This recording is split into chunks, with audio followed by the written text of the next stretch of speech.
계속 누가복음 12장 49절로 53절 말씀 우리 본문을 읽겠습니다. 내가 불을 땅에 던지러 왔노니 이 불이 이미 붙었으면 내가 무엇을 원하리요? 나는 받을 세례가 있으니 그것이 이루어지기까지 나의 답답함이 어떠하겠느냐? 내가 세상에 화평을 주려고 온 줄로 아느냐?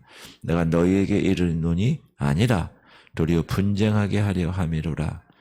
이후부터 한 집에 5사람이 있어 분쟁하되 셋이 둘과 둘이 셋과 하리니 아버지가 아들과 아들이 아버지와 어머니가 딸과 딸이 어머니와 시어머니가 며느리와 며느리가 시어머니와 분쟁하리라 하시니라. 아멘. 우리는 복음을 어떻게 정의하느냐? 화평의 복음이라고 정의합니다.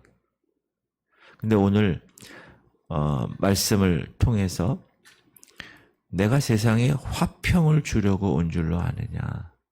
내가 너에게 이르노니 아니라 도리어 분쟁하게 하려고. 그렇게 말씀을 제기하셨습니다. 그러면 왜 화평의 복음인데 왜 분쟁의 원천이 되느냐? 이 문제에 대해서 오늘 성경적 견해를 한번 알아보도록 하겠습니다. 복음은 분명히 우리에게 화평을 주는 일을 그 사명으로 합니다. 주님이 전하신 복음은 화평의 복음이십니다. 만유의 주 되신 예수 그리스도로 말미암아 화평의 복음을 전하사 예수 그리스도 그분으로 인하여 하나님과 우리가 화평이 됐다는 것. 이 화평이란 말과 화평이 이루어지는 일에 대해서 한번 살펴보겠습니다. 화평의 복음이란 말은 아까 방금 얘기했지만 하나님과 우리와의 화평입니다. 하나님과 우리와의. 그 얘기는 무엇을 전제하느냐? 그 전에는 예수 그리스도로 말미암기 때문에 예수 그리스도 오시기 전에는 하나님과 우리와의 화평이 이루어지지 않았다는 거예요. 너는 하나님과 화목하고 평안하라. 그리하면 복이 네게 임하리라. 이 말씀은 우리 인생은 하나님과 화목할 때 복을 받을 수 있다는 거예요. 이 복음은 우리 인생과 하나님과의 화목의 방법입니다. 방법. 하나님과 화목하지 않아요. 왜? 죄인이기 때문에. 그래서 매일 그 죄를 주님 거룩하신 그분 앞에서 씻어야 화목하게 할 수 있어요. 죄인과 하나님과의 화목은 오직 예수 그리스도로 말미암아 이루어졌습니다. 그분의 목숨값으로. 그래서 제가 주님과 화목하게 되었고 또 직분도 받게 되었고 지금 그런 상황으로 계속 주님 오시는 그날까지 그것을 유지하려고 합니다.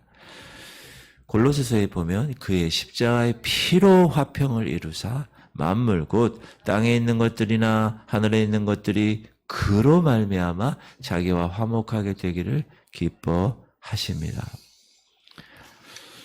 그리스도 십자가의 피는 우리를 두 가지 하신 거예요. 죄의 용서함을 받게 하셨고 죄의 용서함을 받았으니까 이제 하나님 앞에 의롭다 하심을 받은 거예요. 두 가지. 그래서 우리가 하나님과 화목이 된 거예요. 그런데 이 화평은 예수 그리스도로 말미암아 우리에게 주어진 이 화평은 오직 믿음으로 이루어진다는. 그러므로 우리가 믿음으로 의롭다 하심을 받았으니 우리 주 예수 그리스도로 말미암아 하나님과 화평을 누리자. 하나님은 우리와 화평을 이루시기 위해서 그의 아들 독생자 그분을 죽이기까지 화목 제물로 세상에 보내신 거예요. 예수님은 이 땅에 죽으러 오신 거예요. 누구를 위해서? 나를 위해서. 우리가 그래서 예수 그리스도를 알기 전에는 하나님과 원수의 자리에 있었습니다. 그러나 그를 믿음으로 그리스도 안에서 화평을 이루게 된 것입니다.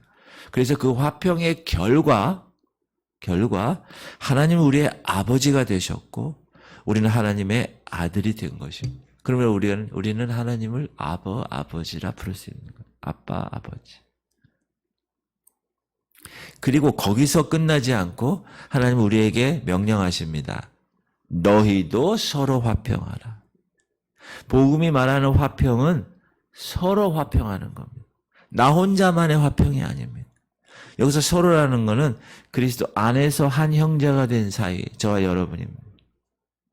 저와 여러분 가운데 화평의 관계가 설정돼야지 서로 분쟁하고 서로 싸우고 서로 지적하고, 그건 예수 그리스도 안에서 믿음으로 화평을 받은 사람이 하는 일이 아닙니다.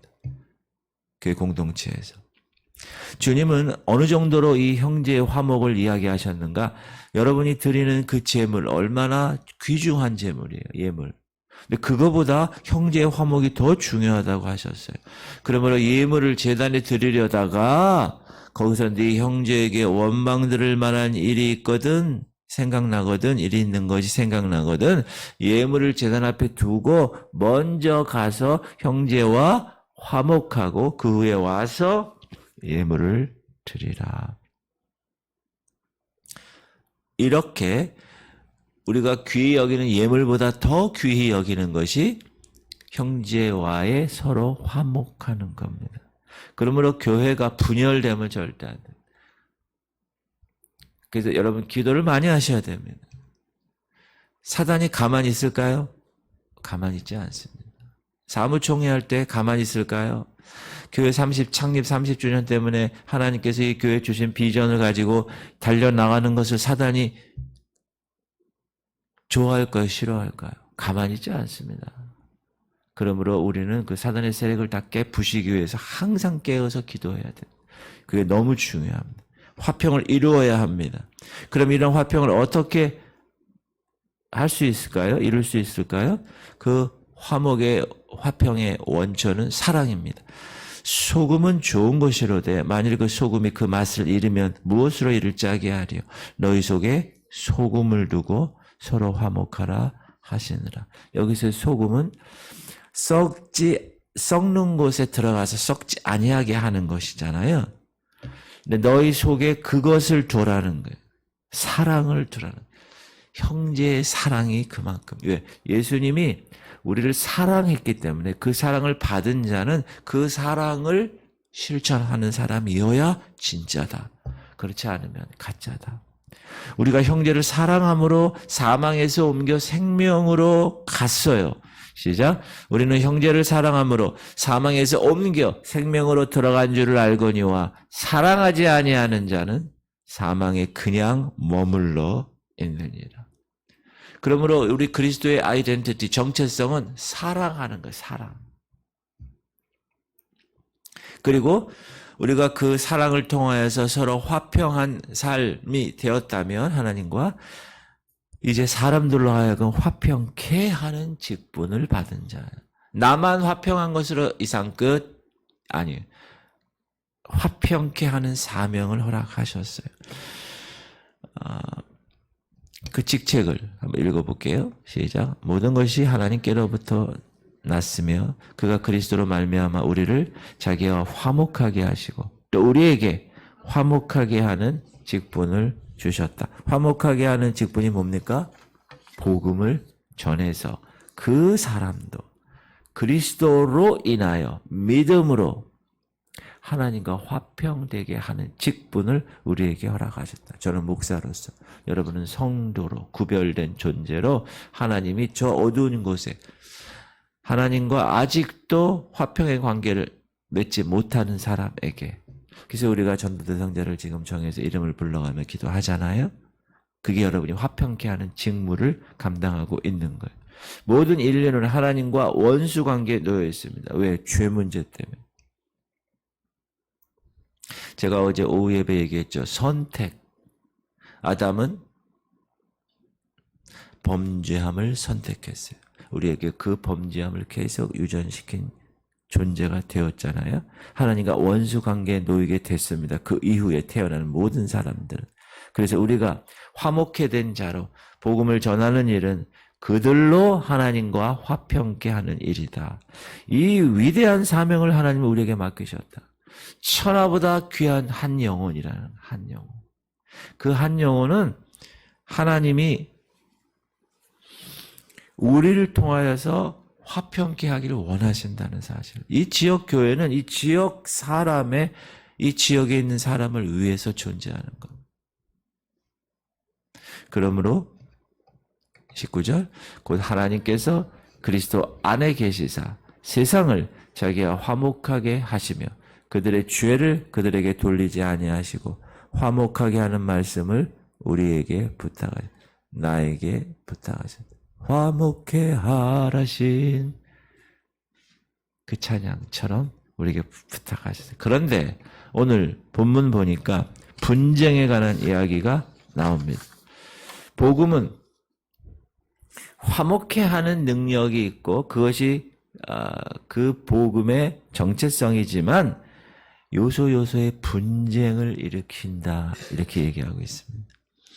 내가 세상에 화평을 주려고 온 줄로 아느냐 내가 너에게 이르노니 아니라 도리어 분쟁하게 하려 하면 이후부터 한 집에 5사람이 있어 분쟁하되 셋이 둘과 둘이 셋과 하리니 아버지가 아들과 아들이 아버지와 어머니가 딸과 딸이 어머니와 시어머니와 며느리가 며느리가 시어머니와 뭐하리라? 분쟁하리라. 그럼 왜 그 복음이 분쟁케 하는 것일까? 그 이유는 이 세상은 어두움이고 복음은 빛입니다. 이 복음의 빛을 우리는 받은 사람들입니다. 그렇기 때문에 어두움의 미움을 받을 수밖에 없습니다. 믿지 않는 가정, 모든 가정이 다 믿지 않는 경우 그렇게 해서 아버지와 아들과 어머니와 딸이 시어머니와 며느리가 분쟁을 하게 되는 거예요. 여러분 사람들, 믿지 않는 사람들이 왜 복음을 미워하는지 아세요? 자신의 어두움이 복음의 빛 앞에 나타나기를 원하지 않아요. 그들이 그래요. 그래서 세상은 자기 것을 사랑하는, 어두움을 사랑하는.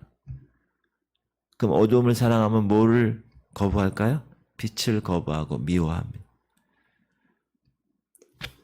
주님 뭐라고 그러시죠? 세상이 나를 미워하였으니 너희도 미워하리라. 그래서 한 가정 안에 분쟁이 있을 것이라 이렇게 얘기합니다.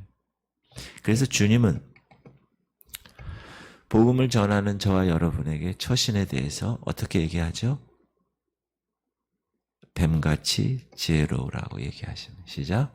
보라 내가 너희를 보냄이 양을 이리 가운데로 보냄과 같도다. 그러므로 너희는 뱀같이 지혜롭고 비둘기같이 순결하라. 여러분 양을 이리 가운데로 보내는 그만큼 복음을 어두움에 비치는 것은 쉽지 않은 것이다. 그러나 하나님이 우리에게 뱀같이 지혜롭게 비둘기같이 순결하라 이렇게 말씀하신다. 그래서 여러분 지혜로 여기서 지혜는 영적 지혜예요. 그래서 여러분이 복음을 전할 때 전도대상들에게 전할 때 성령의 지혜를 갖고 전해야 되는 거예요. 하나님이 그때마다 하나님이 붙여주시는 사람이 있거든요. 그럼 그때 하나님이 어떻게 하실까 말하게 하신다. 성령이 말하게 하심을 따라 말해야 됩니다. 그러기 위해서는 성령님이 이 안에 충만해야 돼요. 충만해야 되는 예수로 충만하네. 성령으로 충만해야 성령의 말하게 하심을 따라 말하는 그게 지혜로운 거예요. 뱀같이 지혜로운. 사랑하는 성도님들 우리가 전도 대상자를 놓고 기도하고 있는데 지혜롭게 복음을 전하는 화목해 하는 직분자들 다 되시길 주님의 이름으로 축복합니다. 그것이 우리가 오늘 존재하는 목적이에요. 이 교회가 존재하는 목적이에요. 교회가 복음 전하지 않고 목사가 복음의 메시지를 강단에서 전하지 않고 죄에 대한 메시지를 전하지 않고 주님 다시 오실 날에 메시지를 전하지 않으면 그거는 그냥 동호회입니다. 동호회. 그냥 일요일 날 11시에 모여서 있다가 하하하고 가는 동호회란 말이에요. 그건 종교입니다. 하나님께서 여러분을 지혜롭게 복음 전파하시는 하나님의 놀라운 일꾼들로 삼으셨습니다. 믿습니까? 그럼 오늘도 그 일에 충성하는 거예요. 주님이 요구하실 거예요. 그리스도 심판대에서 너 뭐하다 왔어? 분명히 물으실 그 자리를 항상 의식하면서 하셔야 돼요. 그럼 여러분 보고하셔야 돼요. 제가 어떻게 이렇게 지구촌 성결교회에서 명예 권사님으로 임명받아 최선을 다해서 주님 감당하다가 주의 일 감당하다가 이렇게 앞에 섰습니다. 보고 끝! 탁! 그럼 주님 뭐라고 그러셔요? 그래, 잘하였도다. 착하고 충성된 종아. 탁 안아주시는 그 날만 생각하며 사시는 것. 할렐루야. 기도합시다. 주님,